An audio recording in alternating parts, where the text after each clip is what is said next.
하나, 둘, 셋. 먹어.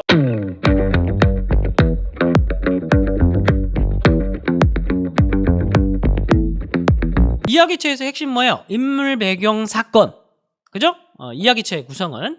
그러니까 중요한 거는 이제 인물들이 활동하기 위해서는 배경, 장소가 있어야겠죠. 그래서 이 장소를 기준으로 해서 마가복음을 세 덩이로 나눠 보면 갈릴리에서 한 토막, 그리고 갈릴리 사역을 끝내고 예수께서 갈릴리 북부에서 예루살렘으로 가는 여행길이 있습니다. 그게 2막. 그리고 예루살렘에 도착해서 예루살렘 안에서 벌어지는 3막.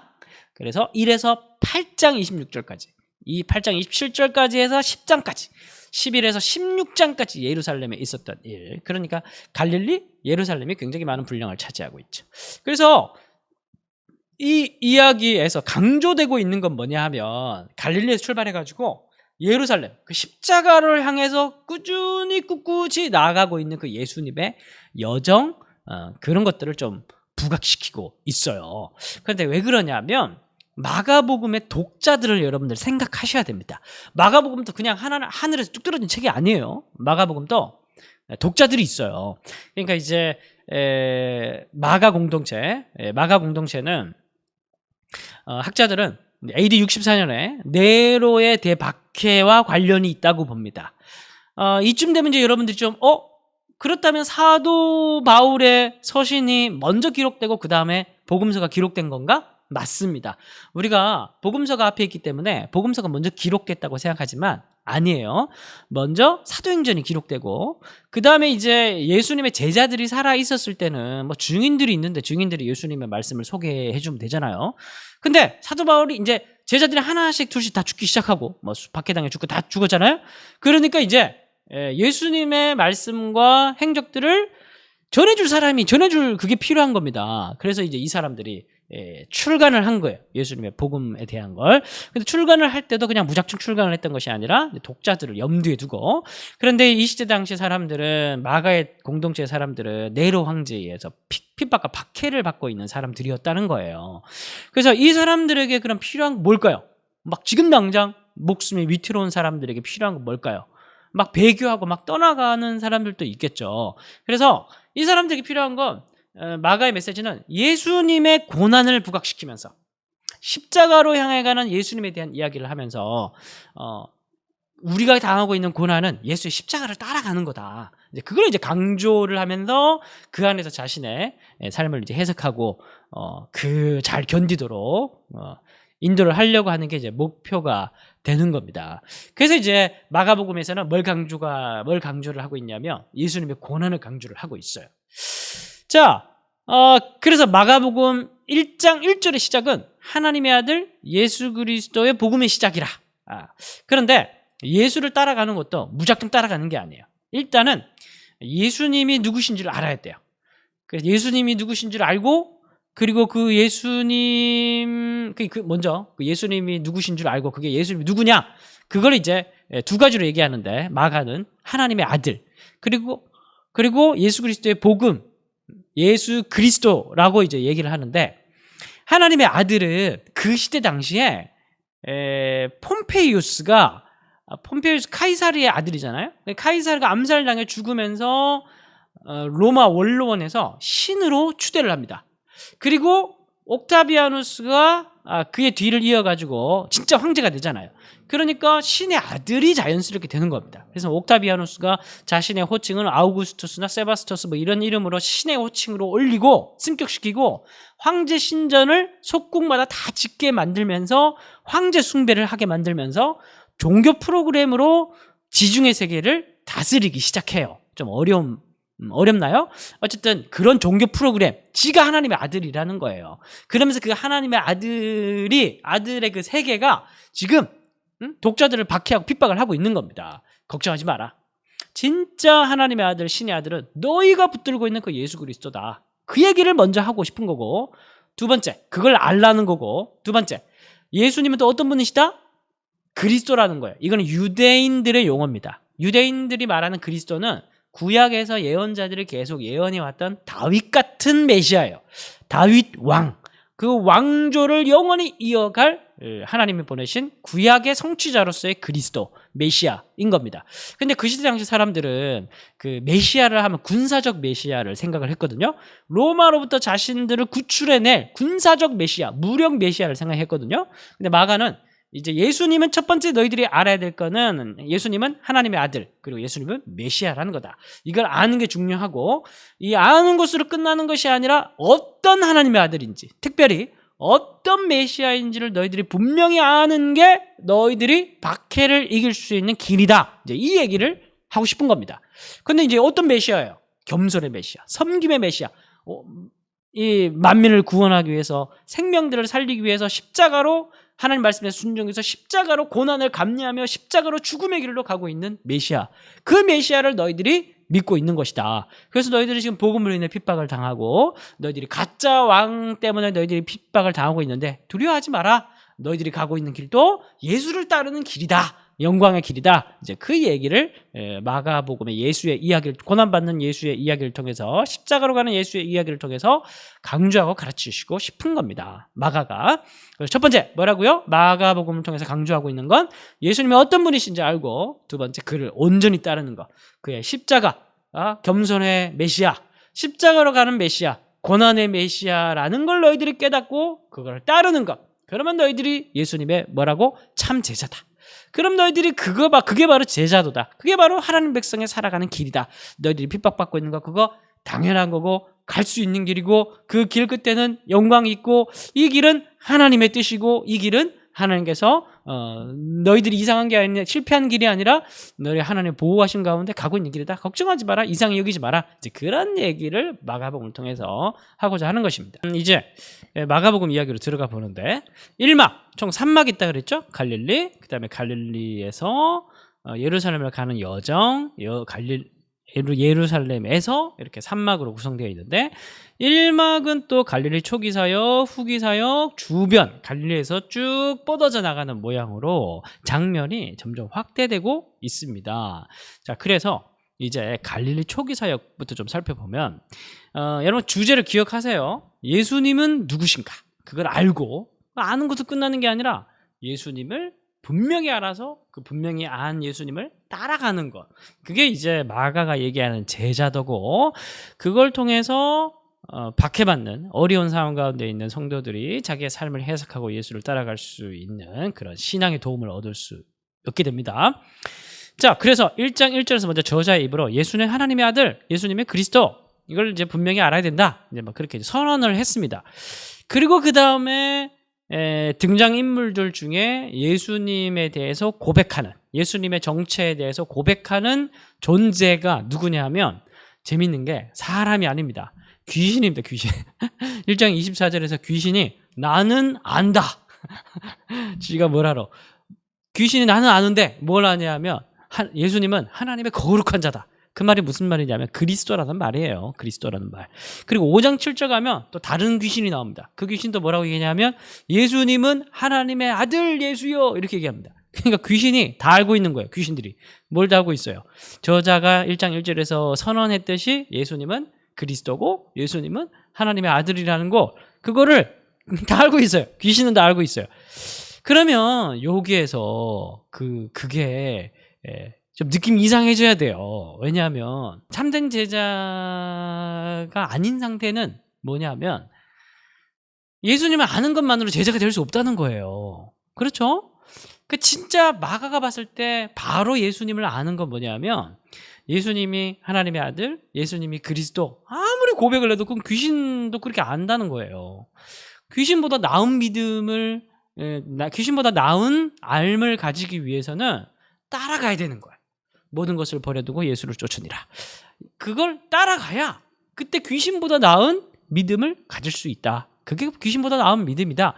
이걸 이제 간접적으로 얘기를 하고 있는 겁니다. 그래서 마가복음을 읽으면서 내가 귀신보다 나은 사람인가? 그런 생각들을 좀 해보셔야 돼요. 해봐야 됩니다. 그래서 이제 귀신보다 못한 사람들이 그 다음부터 쭉 나오는데, 다시 들어오신 분들 환영합니다. 네, 갑자기 방송이 좀 끊겨져가지고 불편함이 있었어요. 죄송합니다. 자, 그래서 이제 귀신보다 못한 사람들이 있는데, 그 대표적인 사람이 바로 복음서에 늘 등장하는 빌런들, 바로 바리새인, 서기관들인 그 유대 교도들이죠. 유대 교도들은 예수님께서 병자를 고치시고 또 축기를 하시고 귀신을 쫓아내시고 말씀을 전하시고 그러면 꼭 찾아와가지고 딴지를 걸죠. 신성모독이다, 죄인의 친구다, 왜 당신 제자들은 금식을 안 합니까? 우리는 금식을 하는데. 그리고 왜 안식일에 이삭을 잘라먹고 병자를 치료합니까? 그러면서 막 얘기를 하는데, 이게 그들은 그렇게 자신들이 가지고 있었던 당시의 종교 형식, 장로들의 전통, 유전, 시스템, 자신들이 이제 가지고 있었던 종교적인 그런 테두리 안에서 그 안으로 들어오지 못하는 예수와 예수의 제자들을 보면서 막 이렇게 말들을 자기도 확신 가운데 쏟아내지만은 그 말들 속에 자신들이 얼마나 예수님께서 가지고 오신 하나님 나라와 그들은 평소에 얼마나 하나님과는 멀리 떨어져 있었던 사람들인지를 여실히 보여줍니다. 한번 보실까요? 신성모독이라고 외쳤던 거는 뭐냐면 예수님께서 중풍병자를 고치시던 그런 상황인데, 중풍병자를 고쳐도 죄사함까지 예수님께서 말씀하시니까 왜 이거 신성모독 아니냐? 그러니까 중풍병자를 고친 건 보지 못하고, 응? 그러니까 예수님께서 하시는 그 역사를 보면서도 믿지를 못하는 거죠. 믿음이 없는 친구들이고, 죄인의 친구다, 세일이나 이방인들 이런 걸 다 배제시키고, 자신들이 생각하는 틀에 맞지 않으니까 다 배제시키고 자기들만 옳다. 그러니까 얘네들은 기본적으로 환대하지 않는 사람들이죠. 배제하는 사람들이죠. 왜 금식하지 않으니까, 이것도 이미 예수께서 오셔가지고 이미 하나님 나라는 구원받은, 용서받은 하나님의 긍휼과 자비로움의 은혜로 살아가는 자들이기 때문에 늘 기쁨 가운데, 축제 가운데 있는 게 특징인데, 얘네들은 늘 금식하고 인상 쓰면서 얘네들은 전혀 이제 하나님 나라 색깔이랑 안 맞는 거예요. 그리고 왜 안식일에 이런 것도 여기서 핵심이 뭐냐 하면, 예수님께서 이 안식일 논쟁의 사실 핵심입니다. 안식일 논쟁에서 예수님께서 이제 손 마른 자를 고치시고 이렇게 하고 난 이후에 얘네들이 논쟁이 이제 벌어진데, 예수님께서 그래서 안식일에 생명을 구하는 것과 죽이는 것 어느 것이 옳으냐 이렇게 되묻잖아요. 이게 핵심 기준인 거예요, 기준. 그러니까 결국에는 하나님 나라와 가장 가까운 색깔에, 가장 하나님 나라와 가까운 성질의 것은 뭐냐 하면 생명이에요, 생명. 이것이 바로 참 제자의, 참 하나님 나라 백성의 기준이 되는 겁니다. 당시 바리새인들은 자신들이 하나님 백성, 완벽한 하나님 백성, 자신들만큼 하나님 나라에 가까운 참 하나님 백성의 메시아 백성이 없을 거라고 생각을 해왔죠. 생각을 해왔는데, 근데 걔네들의 기준은 뭐였어요?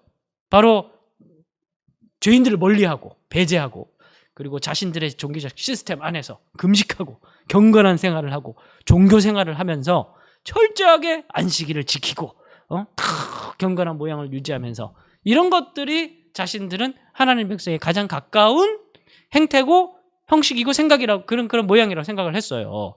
그런데 예수님이 오니까 이게 아니라는 게 막 폭로되고 있는 거예요. 그들의 말과 행동 가운데 자기도 모르게 막 폭로되고 있는 거예요.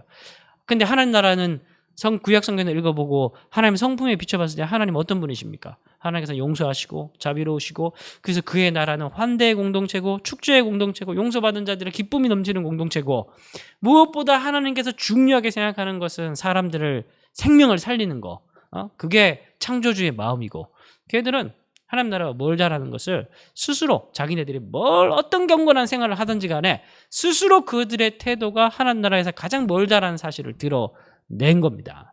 귀신보다 못한 사람들이죠. 귀신들은 예수님을 알아보기라도 하지만. 그래서 바리새인 감별법에서 핵심 기준은 뭐라고요? 이게 핵심입니다. 제일 중요합니다. 핵심은 뭐라고요? 생명이냐 죽음이냐, 이거예요, 이거. 예수님의 참된 제자는 교회에 다니는 사람들이 아니에요. 물론 이제 교회도 다녀야죠. 교회 다니는 사람들은 중요히 있겠죠. 근데 물론 이제 되는 사람도 있고 못하는 사람도 있고 다 저마다 차이가 있죠. 그렇게 말하겠죠. 그런데 어쨌든 그래도 우리가 성경의 가르침에 비춰서 좀 생각을 해보면, 정말 하나님의 백성들이 가지고 있는 특징은 바로 생명입니다. 생명. 형식이 아니라 어떤 형식, 어떤 모양, 이런 거를 갖춘다고 그 사람이 하나님의 제자, 예수님의 제자는 아니라는 거예요. 자, 생명이 중심이 된다라는 거, 자, 기억하시고. 그래서 이제 두 번째로 예수님과 먼 사람들, 두 번째로 하나님 나라와 좀 먼 사람들이, 예수를 못 알아보는 사람들이 바로 가족들과 친족들이죠. 예수님과 되게 가까이에 있었기 때문에 오히려 그러한 혈통적인 선입견 때문에 오히려 예수님을 못 알아봤습니다. 자, 그렇다면은 이제 예수님의 가족은 누구냐? 예수님을 따르는 참 새로운 백성, 예수님의 백성, 하나님의 백성, 제자, 구원받은 사람들, 예수님의 참된 가족, 그건 누구냐? 이제 이게 핵심인 거거든요. 예. 자꾸 핵심이 많네요. 핵심이 너무 많아. 이게 그럼 누가 하나님의 백성, 누가 예수님의 백성이냐, 제자냐? 그게 뭐냐면 예수님께서 이렇게 결론을 내리십니다. 다 같이 한번 따라해 보실까요? 시작. 이 하나님의 뜻대로 행하는 자가 내 형제요, 자매요, 어머니다. 핵심이 뭐예요? 하나님의 뜻대로 행하는 자.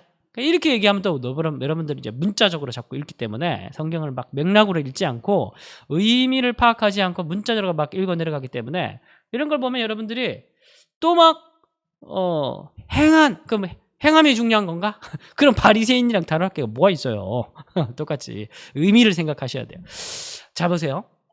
마가복음 안에서 하나님의 뜻을 가장 잘 아는 분이 누구예요? 예수님이고, 또 하나님의 뜻을 아는 것만으로 끝나는 게 중요하지 않다는 그랬죠. 따르는 거, 순종하는 거. 그럼 누가 그 하나님의 뜻을 가장 잘 순종해요? 예수님이잖아요. 죽기까지 순종하신 분이 예수님이죠. 그러면은 하나님의 뜻대로 행하는 자는 누구예요? 예수님을 따르는 자예요. 하나님의 뜻을 가장 잘 알고 하나님의 완벽하게 순종하시는 예수님을 따르는 자가 예수님의 가족인 거예요. 예수님의 참된 제자고. 그래서 이제 마가가 이걸 이제 계속 강조하는 겁니다. 예수님을 아는 것, 그리고 이것만으로 끝나는 것이 아니라 그 알게 된 예수님을 따르는 것. 이 두 단계에 성숙해가는 과정, 이걸 이제 계속 강조하고 있는 겁니다. 니들이 아무리 제자라고, 니들이 아무리 초대교회 공동체에 다니고 지도자고 하더라도 너희들이 결국 예수님이 가셨던 그 십자가의 길을 가지 않으면, 그 박해를 견디고 너희들 배교하고 그러면은 너희들 참된 제자라고 할 수 없다. 예수님을 따르라. 응? 예수께서 아버지 뜻대로 행했던 것처럼 너희들도 하나님 뜻대로 행하려면 예수님을 따라야 한다. 이제 이 얘기를 던지고 있는 겁니다. 자, 그래서 4장으로 넘어가면은 이제 예수님의 가족, 하나님의 백성들, 예수님의 참된 제자는 어떤 사람인가, 그 사람들은 어떻게 성장하고 만들어지는가, 그 얘기를 하는데, 이 얘기를 하기 위해서 당시 이제 농사 짓는 사람들이 많았잖아요. 팔레스타인에. 농사 짓는 사람들이 많다 보니까 비유로 씨앗을 가지고 옵니다. 그래서 씨 뿌린 자의 비유가 많이 나오고, 그 다음에 여러 비유가 이제 이어지는데, 씨앗을 한번 생각해 보십시오. 씨앗은 밭에 감추어져 있잖아요. 그죠? 땅 밑에 숨겨져 있습니다. 그래서 예수님께서 내가 비유로 얘기하는 이유는 바로 하나님 나라는 비밀스러운 것이기 때문이다, 이렇게 얘기를 합니다. 그 말은 무슨 말이냐? 감춰져 있다는 거죠. 감춰져 있는데 이거를 알게 된 거예요. 네? 그러니까 이거는 비밀을 감춘 사람, 그 주체가 이 비밀을 누구에게 몰래 가가지고, 야, 사실은 예수님이 메시아야, 이제 이렇게 얘기를, 그러니까 이 주체가, 비밀을 가지고 있는 이 주체가 얘기를 해줘야 그 특정한 사람이 그걸 알게 되는 겁니다. 그래서 서로 비밀을 공유하잖아요. 그죠? 비밀을 공유하지 못한 사람은 모르는 거고, 기본적으로 이게 시작이라는 거예요. 하나님 백성의, 제자의 시작이라는 거예요. 이게 이제 믿음이라고 얘기할 수가 있겠죠. 예수님에 대한 지식, 그걸 통해서 생기는 믿음. 이게 우리가 예수님을 한번 믿어봐야겠다, 그래가지고 믿은 사람 손 들어 보십시오. 제가 이제 확인할 길이 없네요. 이게 그렇게 믿음이라는 게 생긴 게 아니라는 거예요. 생길 수도 없고, 믿음이라는 건 비밀스러운 성격을 가지고 있기 때문에 지가 아무리 오늘 한번 예수 믿어봐야겠다 아무래도 그렇게 해서 믿음이라는 게 생기는 게 아니라는 거예요. 어느 날 갑자기 막 우리가 준비할 새도 없이 하나님의 손이 우리의 뱃속 가운데 쑥 들어와가지고 우리의 심장을 움켜쥐고, 여러분 그 이사야 말씀에 우리의 심장을 새롭게 하시는 하나님에 대한 이야기 살펴봤잖아요. 에스겔서 말씀도 마찬가지고, 갑자기 하나님의 능력이 우리 심장 가운데, 돌 심장 가운데 들어오셔가지고 뛰게 만드셨대. 그래가지고 안 믿어졌는데 막 믿어지고 그렇잖아요. 그게 이제 비밀이 공유되는 거예요. 비밀이 공유되는 거. 전적으로 하나님께서 하시는 거죠. 그리고 난 이후에 4장 26, 7절 보면, 그가 밤낮 자고 깨고 하는 중에 씨가 나서 자라되 어떻게 그리 되는지 알아야 몰라요. 씨가 자라는데 이거를 자라는 중에 이걸 알아야 몰라요. 모르는 거예요. 그래서 여러분 고린도전서를 보면 바울과 아볼로가 씨를 뿌렸는데 자라게 하시는 이는 하나님, 그래서 이걸 잘하는데 아무도 몰라요. 하나님께서 잘하게 하시는 거죠. 성장하게 하시는 건 하나님. 또 이 씨앗을 믿음에 발생하게 하시는 것도 하나님. 그래서 결국 이 예수님이 제자가 되는 것도 은혜인 거예요. 은혜. 네, 은혜인 거예요. 은혜.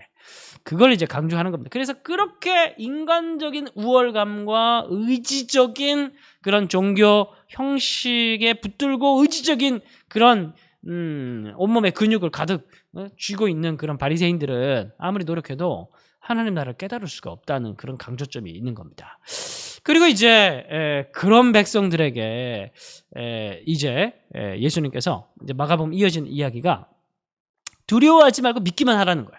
그래서 우리에게 중요한 거는 내가 뭔가 예수님을 따라야겠다, 뭘 따르는 걸 강조하고 있지만 단순히 의지적인 걸로 해결할 수 있는 게 분명 아니라는 걸 강조하고 있는 겁니다.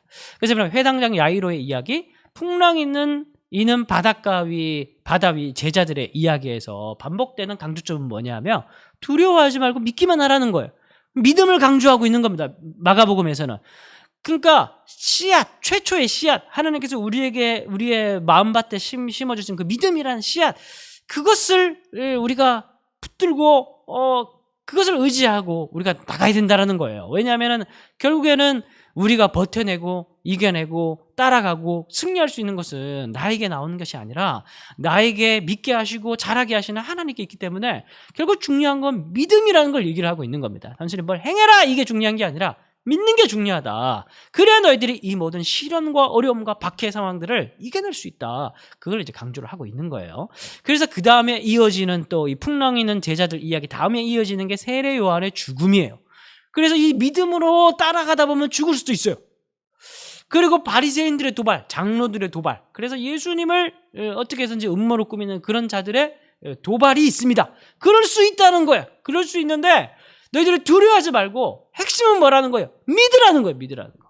그게 핵심이라는 겁니다. 그래서 여기에서도 또 그 다음에 밤 사경에 깜깜한 바다에 또 노를 저가하고 있는 백성 그 제자들에게 예수님께 나타나셔가지고 유령이다 막 이러니까 너 걱정하지 말고 내니 두려워하지 말라 이렇게 얘기를 하면 여기서 내니 두려워하지 말라 에고에이미 이거는 뭐냐면은 이 출애굽기 3장에 나오는 나는 여호와다 그렇게 하나님께서 자기를 드러내시는 장면이에요. 그래서 예수님께서 나는 하나님과 같은 분이다.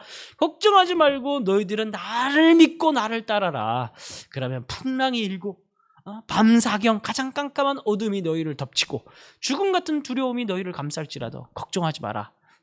나를 따르면 생명이고 능력인 나를 따르면 너희들은 결코 죽어도 죽지 않는다. 이제 그 얘기를 당시 독자들에게 강조를 하고 있는 겁니다. 그렇게 이제 당시 갈릴리 초기 사역이 나사렛, 가버나움, 벳세다 이렇게 삼각지대를 중심으로 예수님의 초기 사역이 이루어지고 그러니까 가버나움 그다음에 갈릴리 해변 갈릴리 사방으로 쭉쭉 퍼져져 나가다가 다른 마을로 가자 그러면서 예수님의 초기 사역이 점점 갈릴리를 중심으로 사방으로 쭉쭉 뻗어져 나가는 확장선을 가지고 있다라는 걸 강조를 합니다.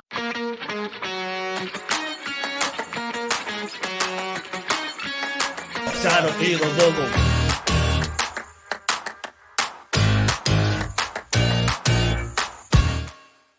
그리고 이제 갈릴리 주변 사역으로도 이제 가는데 잘 보세요. 갈릴리 바다가 있죠. 그리고 저 밑에 사마리아 데가볼리가 있어요. 저 위에 왼쪽 북쪽으로 올라가면 페니키아 지방으로 가면 두로와 시돈이 있습니다. 두로와 시돈이 있고 예수께서 저렇게 페니키아 지방을 도르셔가지고 데가볼리 지역을 도르셔서 다시 갈릴리로 돌아오십니다. 삥삥 돌면서 이방인 지역에도 가서 예수님께서 복음을 전하고 있는 겁니다. 그러면서 거기에서 유대인 지방에서 오병이어를 일으키셨다면 이제 이방인 지역에서 칠병이어를 일으키십니다. 결국 이건 뭐냐 하면 기적이 중요한 게 아니에요. 여기서 중요한 건 만찬입니다. 만찬. 오병이어 본문을 보시면 하늘을 이제 우러러 축사하시고 떡을 떼어가지고 나눠 먹잖아요. 그게 뭐냐 만찬이에요. 만찬. 메시아의 식탁.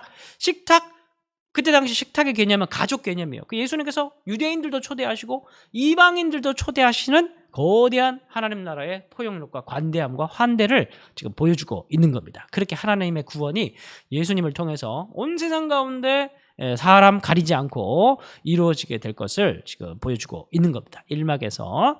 자, 2막에서 이제 예루살렘으로 가는 여정의 이야기를 살펴보도록 하겠습니다.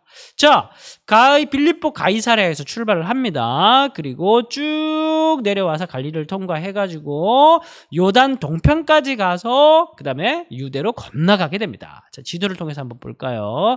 자, 가이사랴 빌립보 지금 영상입니다. 가이사랴 빌립보 영상인데, 가이사랴 빌립보는 저기 만년설 눈이 이렇게 확 덮여 있어요. 거기에서 지금 저기 보이죠? 손가락 저기 헤르몬산이에요. 헤르몬산에서 만년설 눈이 녹아가지고 갈릴리 바다로 들어가요. 그 갈릴리 바다에서 저기 사해 바다로 흘러가고, 저기 헤르몬산 저 밑에서 예수님께서 제자들에게 묻는 거예요. 너희는 나를 누구라 하느냐? 이제 유대에서 출발을 해가지고 어디로 갑니까?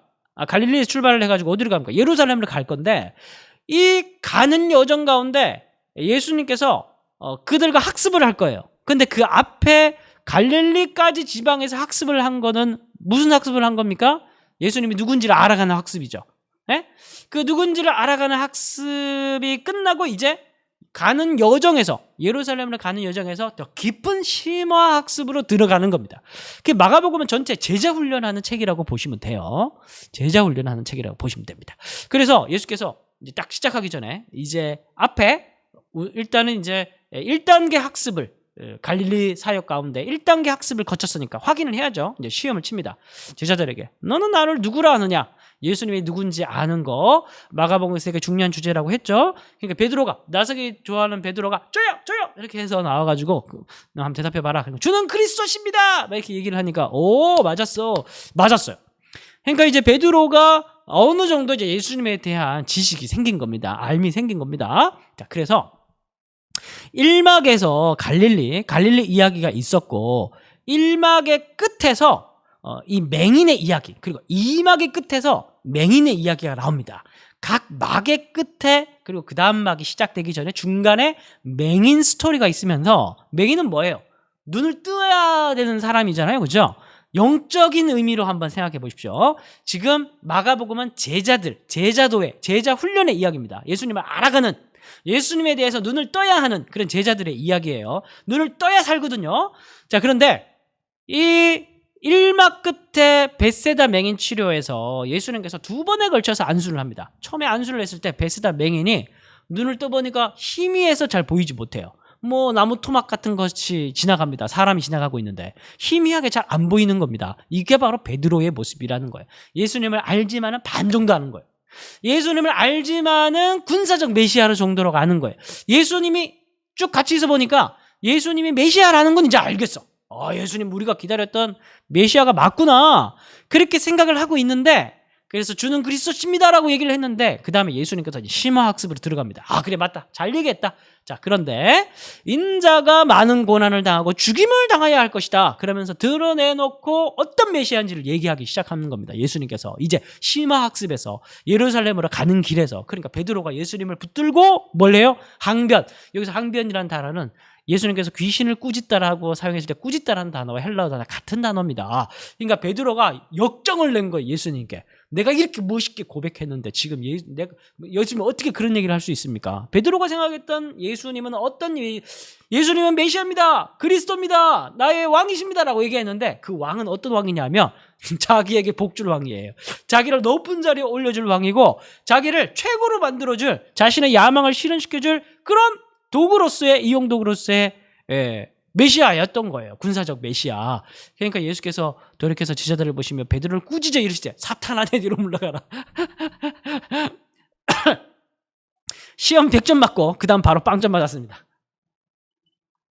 그러니까 이게 영적인 눈을 뜬다는 게 이게 시간이 걸린다는 부분을 얘기를 하는 거예요. 그래서 사실 끊임없이 자라가야 되는 겁니다. 자, 과연 눈을 뜰 것인가? 제자들은 과연 이 과정을 통해서 눈을 뜰 것인가? 자, 그게 이제 관건이라고 볼 수가 있겠죠. 자, 저렇게 삼각형이 헤르몬산입니다. 저기에서부터 가이사랴 빌립보, 저 위쪽에서부터 쭉 내려와서 요단 동편, 그리고 쭉 건너게 되는데, 저 과정에서 예수님께서 3번에 걸쳐서 나는 죽으러 간다, 나는 죽으러 간다, 나는 죽으러 간다. 그러나 하나님께서 다시 살리실 것이다. 인자는 정복하고 부시고 그러기 위해서 온 것이 아니라 인자는 섬기고 살리고 자기를 낮춰서 자기를 대성물로 희생양으로 해서 많은 사람들을 살리기 위해서 온 것이다. 그렇게 이제 섬김의 메시아를, 십자가의 메시아를 계속 강조하시고 가르치십니다. 그런데 그 가는 여정에서 제자들은 어떻게 하죠? 누가 크냐? 너 165, 나는 175야. 그러면서 막 누가 크냐고 막 삿대질하면서 서로 권위 자랑, 자리 다툼을 하고 있고, 또 예수님 예루살렘에 가까이 오니까 또 어떤 사람들은 또 야고보와 요한은 엄마를 동원해 가지고 아마 어머니가 같이 예수 공동체에 따라다니었던 것 같아요.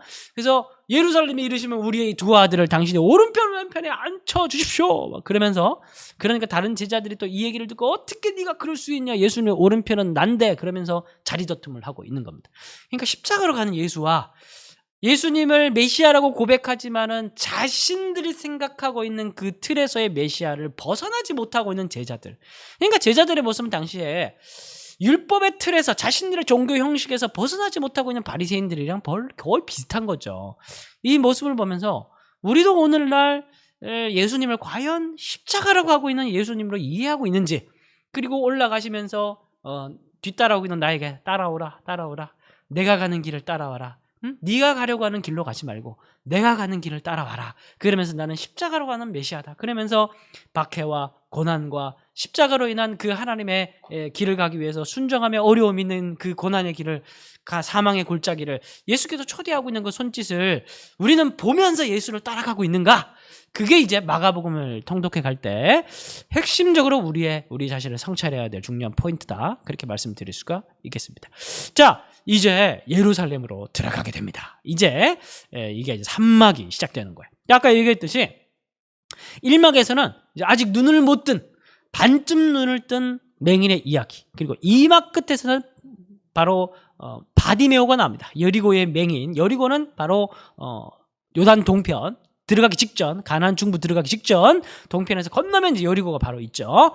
그래서 여리고에 바디메오가 있습니다. 바디메오.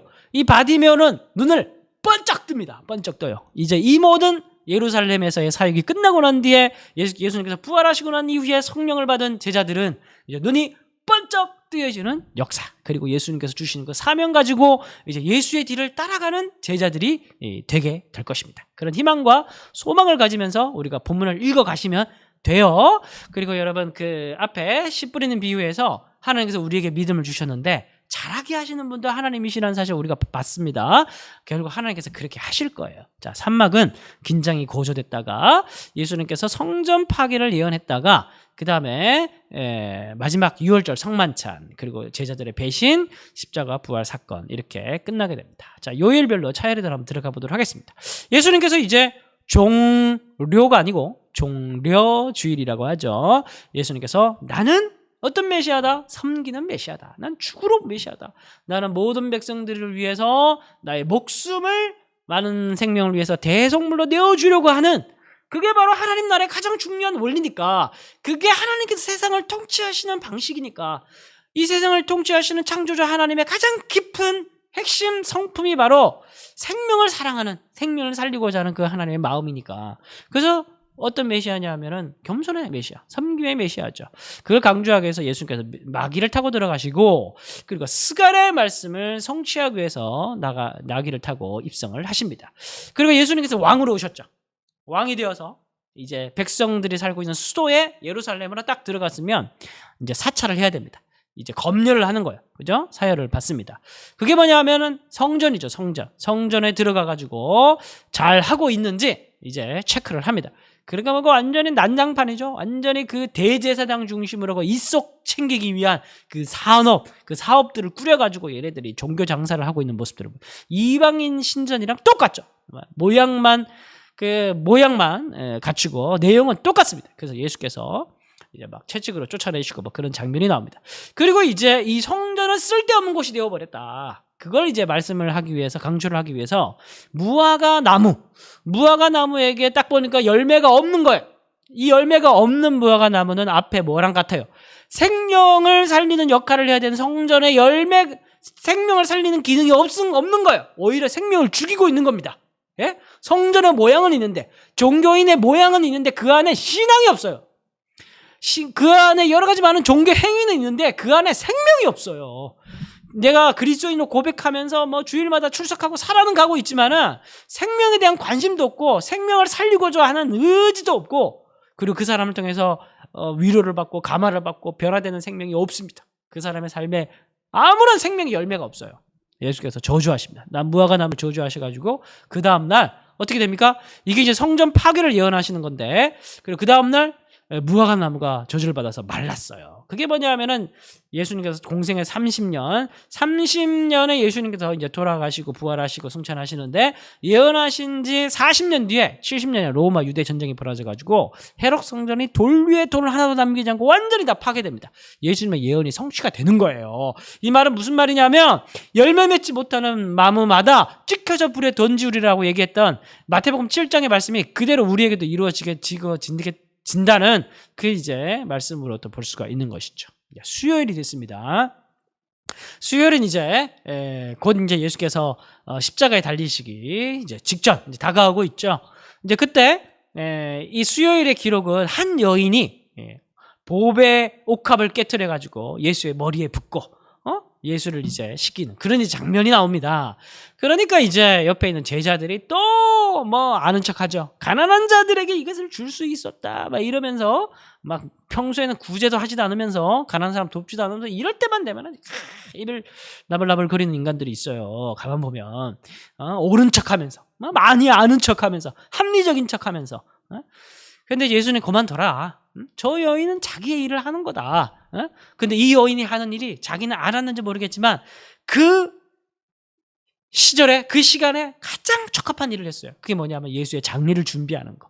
이제 곧 예수께서 고귀한 사역을 위해서 십자가에 오르실 텐데 그 사역을 준비하는 역할을 이 여인이 자기도 모르게 한 거예요. 결국 여기서 강조하고 있는 건 뭡니까? 여인은 어떻게 예수의 장례를 준비할 수 있었다는 겁니까? 자기도 모르게. 바로 예수님을 향한 사랑이죠. 여러분 잘 생각해 보세요. 이 여인은, 이 보배 옥합은 아마 그 여인이 결혼하기 위해서 준비했던 지참금이었을 겁니다. 나드, 나드 뭐 한근이라고 합니까? 이게 이제 그 결혼 지참금이라고 해요. 학자들은. 이 큰 돈이에요. 큰 돈을 가지고 예수님께 다 부은 거예요. 근데 옆에 제자들은 야 저거 계산해 보니까 저거는 가난한 자들에게 주면은 훨씬 더 유용하게 써먹을 텐데 어떻게 저렇게 어리석은 짓을 하나, 이렇게 얘기를 하고 있는데, 근데 여러분 이 여인의 행동은 값으로 사실 계산할 수 있는 부분이 아니죠. 왜냐하면 이 제자들은 보세요. 전부 다 예루살렘으로 가가지고 예수님을 통해서 뭔가 다 한 자리 해먹을 거라고 계산하고 있죠. 이들이 계산은 예수님을 통해서 어떻게 하면 뭔가를 얻고 예수님을 통해서 뭔가 자신들의 입신양면을 이룰까 하는 그런 생각으로만 사로잡혀 있어요. 그런데 이 여인은 이미 다 받았어요. 이 여인은 어떤 사람은 막달라 마리, 어떤 사람은 또 귀신 들린 여인을 마들 마리아라고 하기도, 어떤 사람은 또 뭐 창기라고 얘기하고 막 그렇습니다. 한마디로 그냥 그 시대 그 사회에서의 버림받은 여인, 인정받지 못하는 여인, 누구도 거들떠 보지 않는 여인, 사람 취급하지 않는 그런 존재였어요. 유일하게 누가 사람 취급했느냐? 예수님이 사람 취급하시고 예수님 공동체에 받아들이시고 예수님께서 용서하시고 그에게 새 삶을 주셨어요. 그 여인은 예수님께 다 받은 겁니다. 예수님께 바랄 게 하나도 없는 거예요. 이 여인은 다 받았으니까. 다 받았으니까 이 여인은 이제 나는 다 받았기 때문에 드릴 것밖에 없는 거예요. 그래서 드린 겁니다. 자기에게. 난 뭘 드릴까? 난 예수님께 뭘 드릴 수 있을까? 그러면서 예수님께서 오시니까 이때다 싶어가지고 다 드린 거예요. 예? 갑자기. 예? 누가 시키지도 않았는데 다 드린 거예요. 근데 옆에서 지금 예수님께 지금 이미 어마어마한 걸 다 받은 이 제자들이 어떻게 하면 예수님께 더 받을 수 있을까? 그런 시각에서 보니까 여인의 행동을 이해하지 못하는 거예요.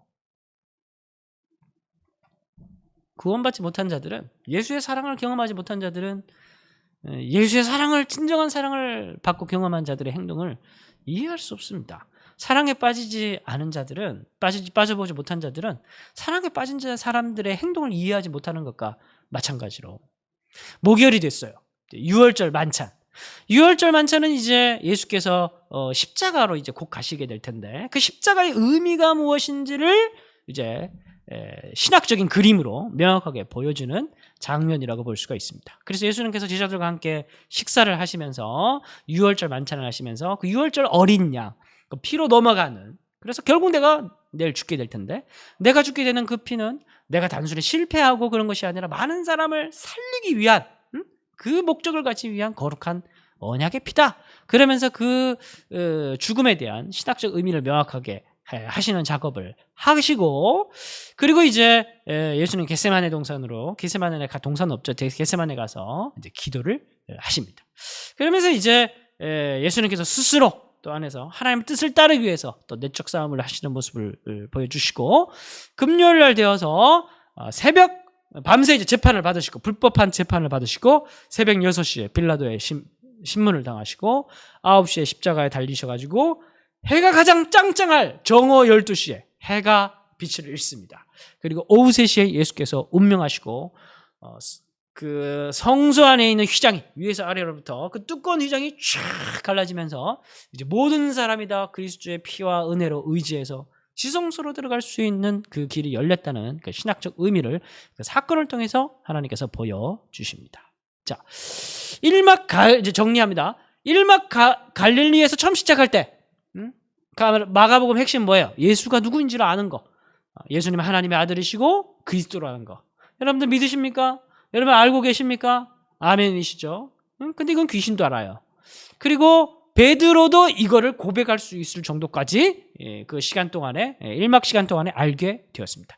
근데 그에게는 부족한 것이 있었죠. 그게 뭐냐면 예수님은 고난을 향해서 가는 예수라는 거, 십자가를 향해서 가는 예수라는 거, 자신의 입신양명을 위해서, 자신의 복받을 것을 위해서 어떤 그런 것들이 아니라 하나님의 말씀에 순종하고 하나님 나라의 뜻을 이루기 위해서 걸어가는 그 메시아라는 거. 그리고 이제 그 절정의 끝에서 마가복음은 마지막으로 예수님이 누구신지를 분명하게 고백한 사람을 이방인으로 묘사합니다.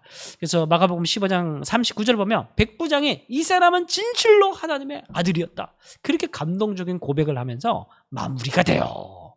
그러니까 결국 마가복음에서 강조하고 있는 거는 바리새인같이 율법의 형식에 사로잡혀가지고 지 잘났다고, 내가 뭔데, 내가 바리새인인데, 내가 뭘 했는데, 주류, 스스로가 주류, 하나님 나라의 주류라고 생각하는 자들은 절대 복음을 깨달을 수가 없습니다.